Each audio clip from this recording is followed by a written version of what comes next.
창업가는 비즈니스를 단거리 경주처럼 생각하지만 기업이 성공하기 위해서는 이 경기가 마라톤임을 깨달아야 한다. 미국 기업인 트립 호킨스의 말입니다. 창업에는 항상 예상보다 많은 자금이 든다고 합니다. 저도 가게를 열기 전까지는 그 말을 믿지 않았었습니다. 1.5평짜리 작은 가게에 변수가 발생할 일이 뭐가 있겠나 싶었지요. 하지만 정말이었습니다. 전기는 승합을 해야 했고 물려받은 에어컨은 곧장 고장났으며 난로는 엄청나게 전기를 먹어댔습니다.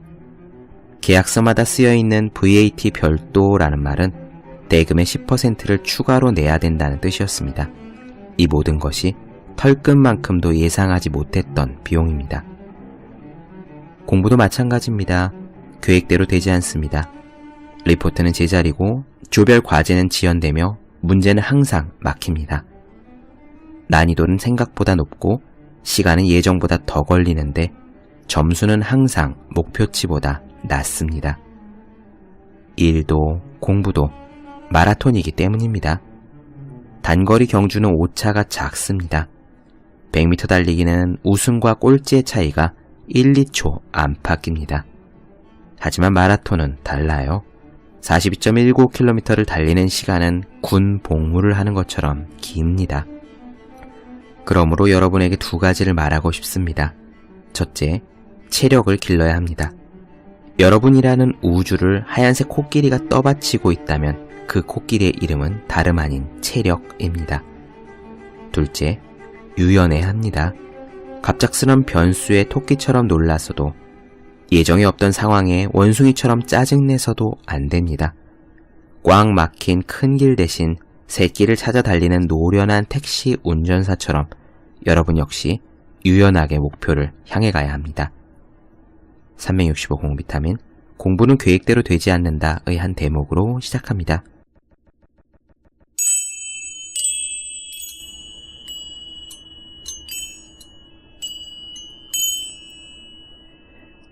네, 안녕하세요. 본격 공부자극 팟캐스트 서울대는 어떻게 공부하는가 한지우입니다. 우리는 지금 파울로 코엘류의 연금술사를 나눠드리고 있습니다. 피라미드에서 보물을 발견하는 꿈을 꾼 스페인의 평범한 양치기 산티아고. 그는 피라미드에 있는 보물을 찾는 것이 자신의 자아의 신화를 이루는 것이라는 말에 용기를 얻어서 자기가 갖고 있던 전 재산, 그러니까 양을 처분하고 바다를 건너 아프리카 땅에 도착합니다. 그때부터 모험은 시작되죠. 하지만 산티아고는 낯선 땅에서 누군가에게 바로 사기를 당해 전 재산을 잃고 빈털터리가 됩니다. 어쨌거나 산티아고는 그 상태에서 절망에 빠지지는 않았습니다. 크리스털 가게에 들어가 1년간 일을 하고 예전보다 더 많은, 그러니까 예전에 가지고 있던 양보다 2배 많은 양을 살 돈을 벌게 되죠. 그 돈을 가지고 다시 바다를 건너 스페인의 고향으로 돌아가려고 할 때 마음의 소리가 산티아고의 발목을 잡습니다. 원한다면 언제든 양치기로 돌아갈 수는 있어. 양을 돌보는 법은 이미 배웠으니 절대로 잊어버리는 일은 없겠지. 하지만 이집트의 피라미드에 갈 수 있는 기회는 2번 다시 오지 않을 거야. 설사 내가 피라미드에서 보물을 찾지 못한다고 해도 언제고 집으로 돌아갈 수는 있는 셈이지. 내 인생이 내게 또 한 번 이렇게 충분한 돈을 주었고 필요한 시간도 있는데 못할 게 무엇이 있겠어. 그래서 산티아고는 우선 바다를 건너서 고향으로 돌아가려는 생각은 잠시 접어두고 사막을 건너려는 대상들 쪽으로 발을 옮깁니다. 산티아고는 거기서 대상을 따라가기를 기다리고 있는 영국인 한 사람을 만나요. 그 영국인은 연금술을 배우고 싶어 하는 사람입니다. 연금술이란 다들 아시겠지만 평범한 금속을 가지고 금처럼 귀한 것으로 바꾸는 기술을 의미하죠. 영국인은 이 연금술을 배우기 위해 많은 책을 읽었습니다. 그런데 그중 어느 책에서 아프리카 이집트 파이읕이라는 도시에 있는 사막, 그 사막의 오아시스에 가면 아랍인 연금술사가 살고 있다는 이야기를 읽게 됩니다. 그리고 사막으로 고고학 탐사를 다녀온 어떤 친구로부터 실제로 그 아랍인이 오아시스에 살고 있다는 목격담을 전해 듣죠. 그 연금술사의 나이는 200살쯤 되었다고 하고 어떤 금속이든 금으로 바꿀 수 있는 힘이 있다고 합니다. 이 말에 고무되어 영국인은 사막으로 찾아온 거예요. 산티아고는 대상을 기다리는 천막 안에서 이 영국인을 만납니다. 사막을 건너 피라미드로 가보기로 결심한 우리의 산티아고, 오늘의 이야기는 여기에서 시작합니다.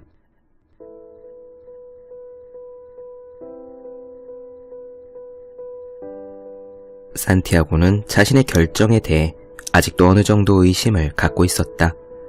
그러나 다른 한편으로 한 가지 중요한 사실도 깨닫고 있었다. 결정이란 단지 시작에 불과하다는 점이었다. 어떤 사람이 한 가지 결정을 내리면 그는 세찬 물줄기 속으로 잠겨들어서 결심한 순간에는 꿈도 꿔보지 못한 곳으로 가게 되는 것이다. 보물을 찾으러 가겠다고 결심했을 때만 해도 크리스털 상점에서 일하게 되리라고는 상상도 못했었지. 마찬가지로 이 대상들을 따라 사마귀를 건너기로 한 것도 내가 결정한 일이긴 하지만 앞으로의 여정은 어찌 될지 아무것도 알 수 없는 거야. 산티아고의 앞에는 책을 읽고 있는 한 영국인이 있었다. 별로 호감이 가지 않는 사람이었다.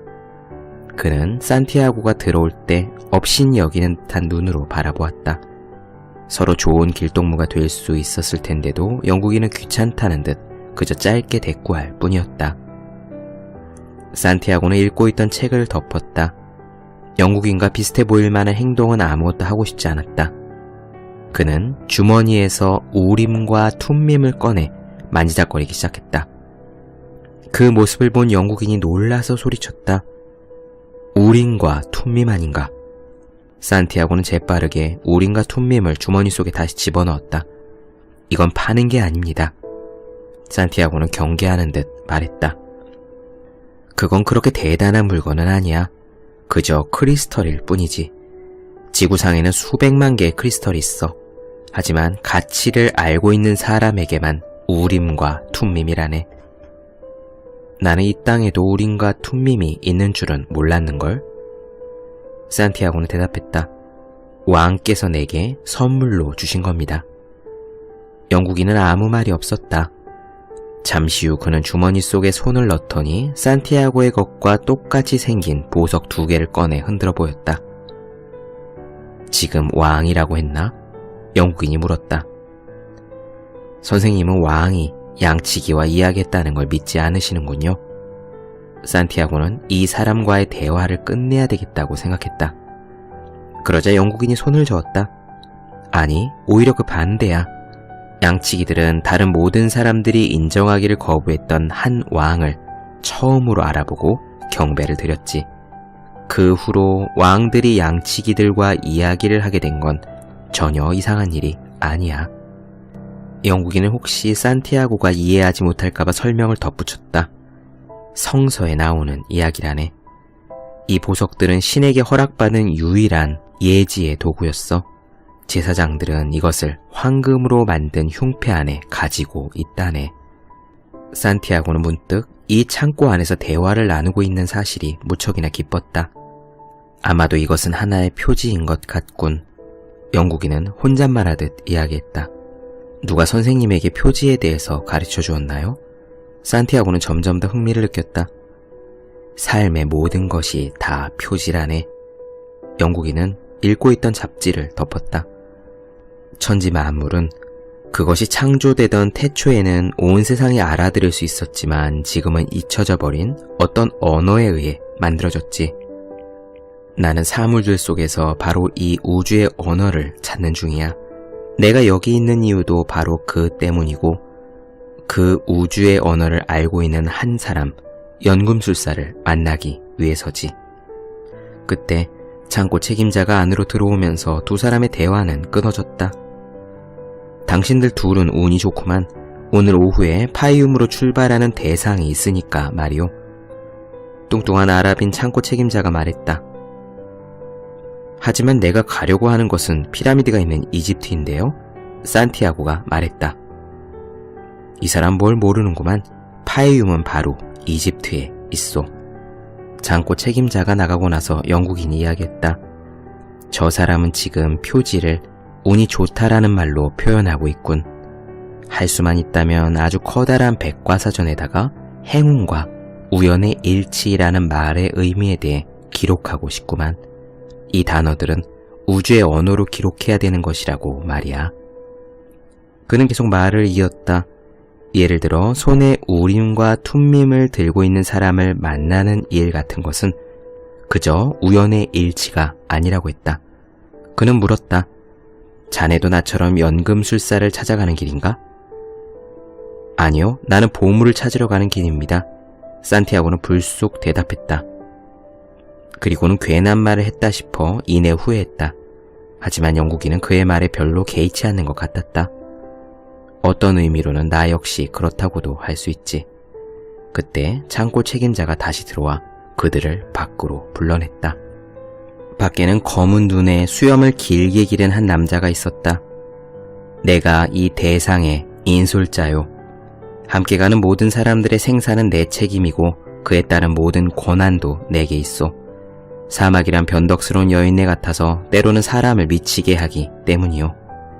대략 200명쯤 되는 사람들과 낙타, 말, 노새, 가금류 등등 400마리가 넘는 짐승들이 모여 있었다. 아이들과 여자들, 허리에 칼을 차고 어깨에는 장총을 맨 남자들도 있었다. 영국인은 책이 가득 든 트렁크를 여러 개 갖고 있었다. 매우 어수선해서 인솔자는 모든 사람들이 알아들을 수 있도록 몇 번이고 되풀이해서 말을 해야 했다. 여기에는 여러 종류의 사람들이 모여 있고 여러분의 마음속에는 아주 많은 신들이 모셔져 있을 거요. 하지만 나의 유일한 신은 알라 한 분이요. 그리고 나는 사막의 길에서 승리하기 위해 최선을 다할 것을 나의 알라 신에게 맹세하오. 여러분도 여러분이 믿는 신에게 앞으로 닥칠 어떤 상황에서도 내게 복종하겠다고 마음속 깊이 맹세하기를 바라오. 사막에서 불복종은 곧 죽음을 의미하니까 말이오. 그리고는 대상의 무리는 출발했다. 영국인은 뭐라고 산티아고에게 계속 말을 하려고 했지만 바람이 거세 그의 말을 알아듣는 것이 불가능해졌다. 하지만 산티아고는 그가 말하려는 게 무엇인지 정확히 알 수 있었다. 그것은 한 가지 일이 다른 일에 연결되는 신비로운 사슬, 인생을 연결하는 사슬에 대한 이야기였다. 바로 그 사슬이 산티아고로 하여금 양치기가 되게 하고 똑같은 꿈을 계속해서 꾸게 하고 아프리카의 가까운 도시로 가게 하고 광장에서 늙은 왕을 만나게 하고 가진 것을 모두 사기맞아 털리게 하고 크리스털 상인을 만나게 하고 그리고 지금 이 자리에 있게 한 것이었다. 자신의 꿈에 가까이 다가가면 다가갈수록 자아의 신화는 더욱더 살아가는 진정한 이유로 다가오는 것이야. 산티아고는 이제 인생에 대해서 무언가를 조금쯤은 알 것 같았다. 대상은 동쪽으로 움직였다. 레판터 바람이 불어오는 방향이었다. 아침에는 길을 가고 태양이 뜨거워지면 멈추었다가 해가 기울면 다시 이동하는 시기였다. 산티아고는 영국인과 그리 많은 이야기를 나누진 않았다. 영국인은 대부분의 시간을 책을 읽으며 보냈다. 사막에는 끝없는 바람소리와 침묵, 그리고 짐승들의 발굽소리만 들릴 뿐이었다. 안내자들도 필요할 때 이외에는 극도로 말을 아꼈다. 나는 이 사막을 벌써 여러 번 건넜습니다. 어느 날 밤 한 낙타몰이꾼이 산티아고에게 말을 붙였다. 사막은 너무나 거대하고 지평선은 너무 멀리 보여요. 사람들은 자신이 아주 미미한 존재라는 걸 느끼게 됩니다. 그래서 오래도록 침묵하게 되는 거죠. 산티아고는 사막이 처음이었지만 낙타몰이꾼이 이야기하는 것을 이해할 수 있었다. 예전에 그 역시 바다나 불꽃을 바라볼 때면 그 광대한 알 수 없는 힘에 몰입되어 침묵 속에 잠겨있곤 했었다. 산티아고는 생각했다. 나는 양들에게 배웠고 크리스털에게도 배웠지. 그러니까 사막으로부터도 배울 수 있을 거야. 사막에는 시간의 힘과 그로부터 솟아나는 지혜가 느껴지니까. 바람은 단 한순간도 멈추는 법이 없었다. 산티아고는 스페인에서 맞았던 바람을 기억해냈다. 바로 이런 바람이었다. 어쩌면 그 바람은 지금쯤 먹이와 물을 찾아 안달루시아 초원을 지나는 그의 양떼의 털을 부드럽게 스치며 지나가고 있을지도 몰랐다. 안 돼. 이제는 더 이상 내 양떼가 아니야. 산티아고는 스스로에게 다짐하며 그리움을 참으려고 했다. 그들은 아마 벌써 새 양치기와 친해져서 나를 잊어버렸을 거야. 그게 좋은 거지. 양들처럼 떠돌아다니는 것에 익숙한 짐승들은 언젠가는 헤어질 날이 온다는 걸 잘 아니까. 그리고 양털가게 주인의 딸, 그녀는 아마 결혼을 했을 것이다. 팝콘 장수와 결혼했을 수도 있고, 그처럼 글을 읽을 줄 알고 여러 가지 신기한 이야기를 들려주는 다른 양치기와 결혼했을 수도 있었다. 결국 반드시 그여야 했던 건 아니었다. 그는 자신의 내부에서 나온 예감으로 인해 약간의 동요를 느꼈다. 어쩌면 그는 지금 모든 사람들의 현재와 과거를 알게 하는 우주의 언어를 배우고 있는 건지도 몰랐다. 예감. 어머니가 자주 입에 올리던 단어였다. 그는 예감이라는 것이 삶의 보편적인 흐름 한가운데, 그러니까 세상 사람들의 모든 이야기들 속에 그럴 수밖에 없는 어떤 방식으로 펼쳐져 있는 것임을 이해하기 시작했다. 그리고 그것은 천지의 모든 일이 이미 기록되어 있기 때문이라는 것도 이해할 수 있었다. 산티아고는 크리스털 가게 주인을 회상하며 중얼거렸다. 마크2. 어느 날 밤 낙타몰이꾼이 다가와 먼저 이야기를 시작했다. 나는 엘 카이룸 근처에 살았지요. 내 소유의 밭, 그리고 자식들과 함께 죽는 날까지 변치 않고 살 줄 알았어요.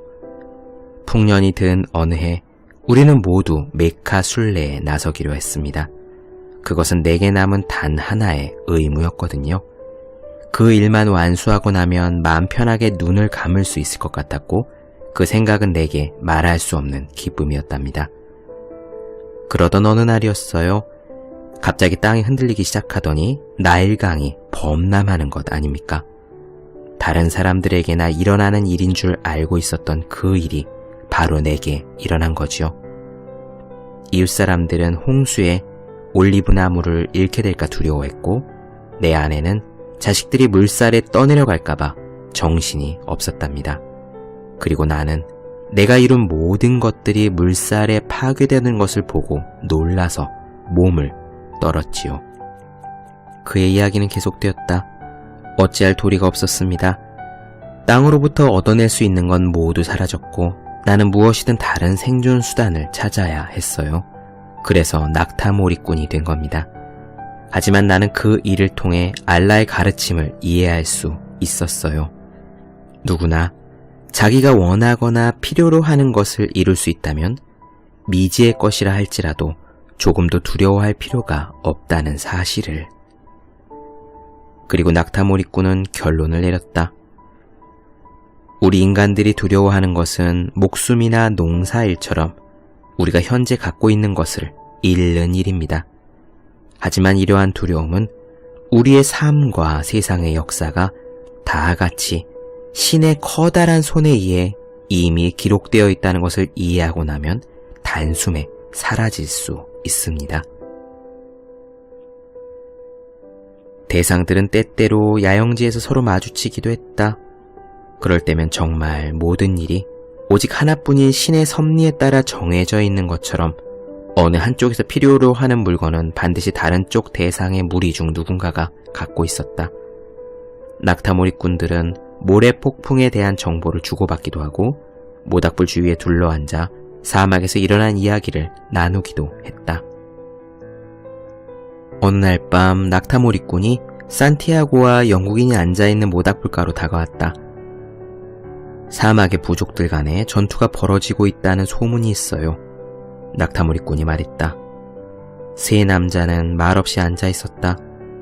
아무도 입을 열지 않았지만 산티아고는 주위가 희미한 공포의 기운에 휩싸여 있는 것을 느꼈다. 그는 다시 한번 무언의 언어, 우주의 언어를 몸소 체험하고 있었다. 침묵의 시간이 흐른 뒤에 영국인이 위험하겠느냐고 물었다. 낙타몰입꾼은 대답했다. 한번 사막에 발을 들여놓은 사람은 다시는 돌아나갈 수 없지요. 되돌아가지 못할 바에는 앞으로 계속 나아가는 최선의 방법만 생각해야 합니다. 나머지는 모두 알라신의 손에 달려있어요. 위험까지도 포함해서 말입니다. 낙타몰입꾼은 이렇게 말하고는 신비로운 한마디로 말을 맺었다. 마크 II. 그러던 어느 날 밤 잠을 이루지 못하고 깨어있던 영국인이 산티아고를 찾아왔다. 두 사람은 야영지 근처의 모래 언덕을 함께 걸었다. 보름달이 떠 있었다. 산티아고는 언덕을 거닐면서 자신의 지난 이야기를 영국인에게 들려주었다. 영국인은 청년이 크리스털 가게에서 일하게 된 후로 그 가게가 하루가 다르게 번창하기 시작됐다는 얘기에 특히 깊은 인상을 받은 듯했다. 그것이 바로 만물을 움직이는 원리야. 연금술에서는 그것을 만물의 정기라고 부르지. 사람은 무엇인가를 진심으로 바랄 때 만물의 정기에 가까워지는 거야. 그것이야말로 궁극의 힘이라네. 영국인은 그 정기가 인간에게만 주어지는 특권이 아니라는 말도 덧붙였다. 지구상에 존재하는 모든 것은 광물이든 식물이든 동물이든 아니면 그저 단순한 생각이든 모두 정기를 지니고 있다고 했다. 지구에 있는 모든 것은 끊임없이 변화하고 있지. 이 지구 자체가 살아있는 존재니까. 정기를 가진 땅덩어리란 이야기야. 우리는 그 정기의 일부분이고 아주 가끔은 우리도 그 정기가 우리에게 작용하고 있음을 느끼곤 하지. 그런데 정말 중요한 것은 자네가 그 크리스털 가게에서 일하는 동안 크리스털 그릇들 역시 자네의 성공을 위해 애를 썼을 거라는 사실이라네. 그 무렵부터였다. 대상 행렬은 이제 밤낮 없이 이동하기 시작했다. 베일로 얼굴을 가린 베두인족이 아무 때고 불쑥 모습을 드러냈고 이제 산티아고와는 서슴없는 사이가 된 낙타몰입꾼은 부족 간의 전투가 제대로 시작되었다고 알려주었다.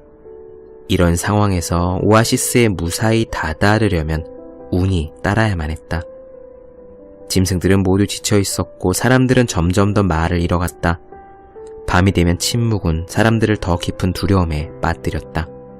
그럴 때 느닷없이 낙타가 울기라도 하면 사람들은 걷잡을 수 없는 공포에 사로잡혔다. 금방이라도 누가 공격해 올 것 같았다.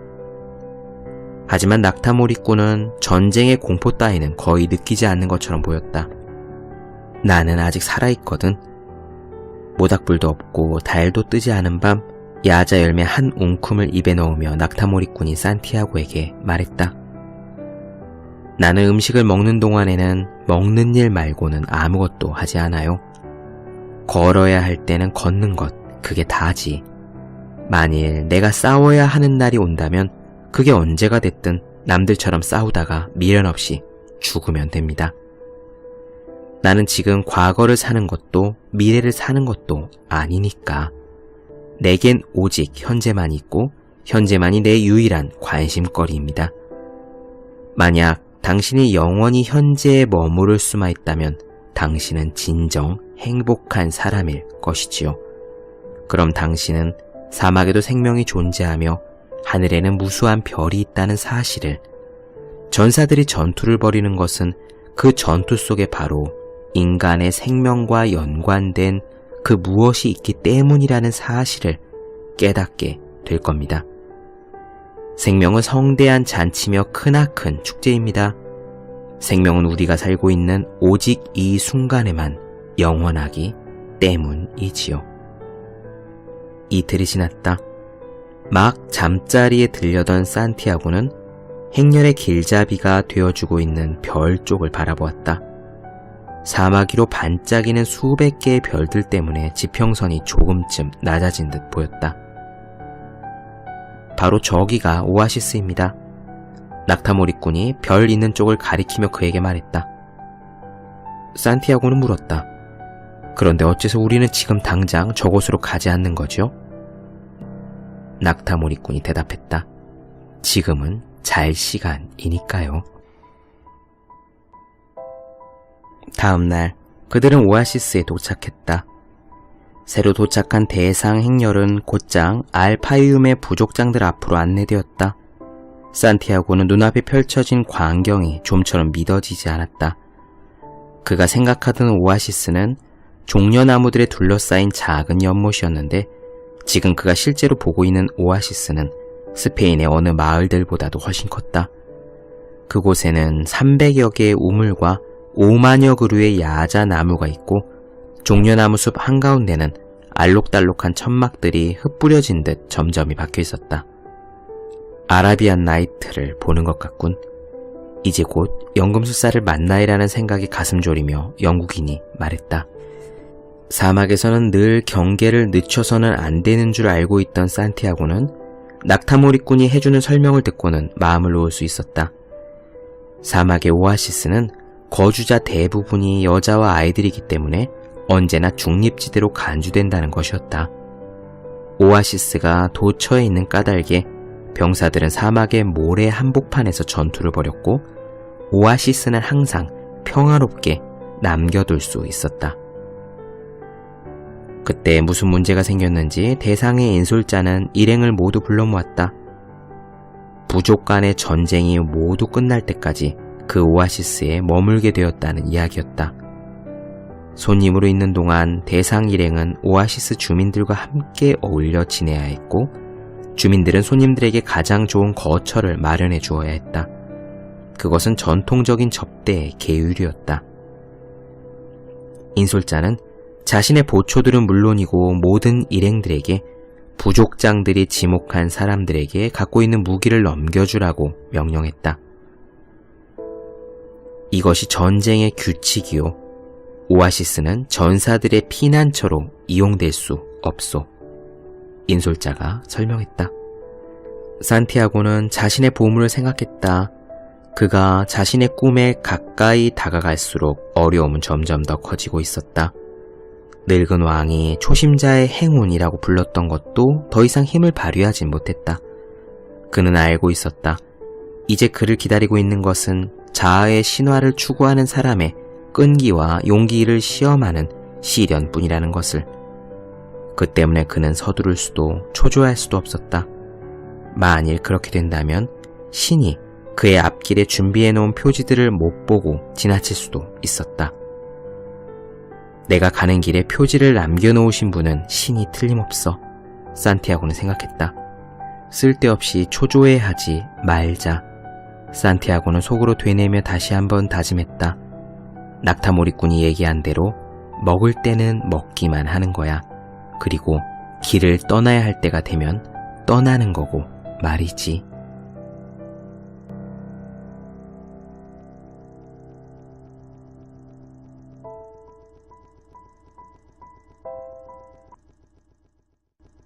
네, 본격 공부자극 팟캐스트 서울대는 어떻게 공부하는가? 오늘은 파울로 코엘료의 연금술사 4번째 시간을 나눠드렸습니다. 더 많은 이야기가 궁금하신 분들, 질문사항 있으신 분들은 제 네이버 블로그 허생의 즐거운 편지, 다음 카카오 브런치 한재우의 브런치, 인스타그램 해시태그 서울대는 어떻게 공부하는가를 검색해 주시면 되겠습니다. 또 매일매일 공부하시는 분들, 여러분 주변에 매일매일 공부하고 계시는 바로 그분들을 위해서 공부하기 전에 하루 한 페이지씩 읽고 공부할 의욕을 북돋는 책, 보기만 해도 공부하고 싶어지는 365 공부 비타민을 선물해 주시면 좋겠습니다. 오늘은 여기까지 할게요. 저는 다음 시간에 뵙겠습니다. 여러분 모두 열심히 공부하십시오. 저도 열심히 하겠습니다.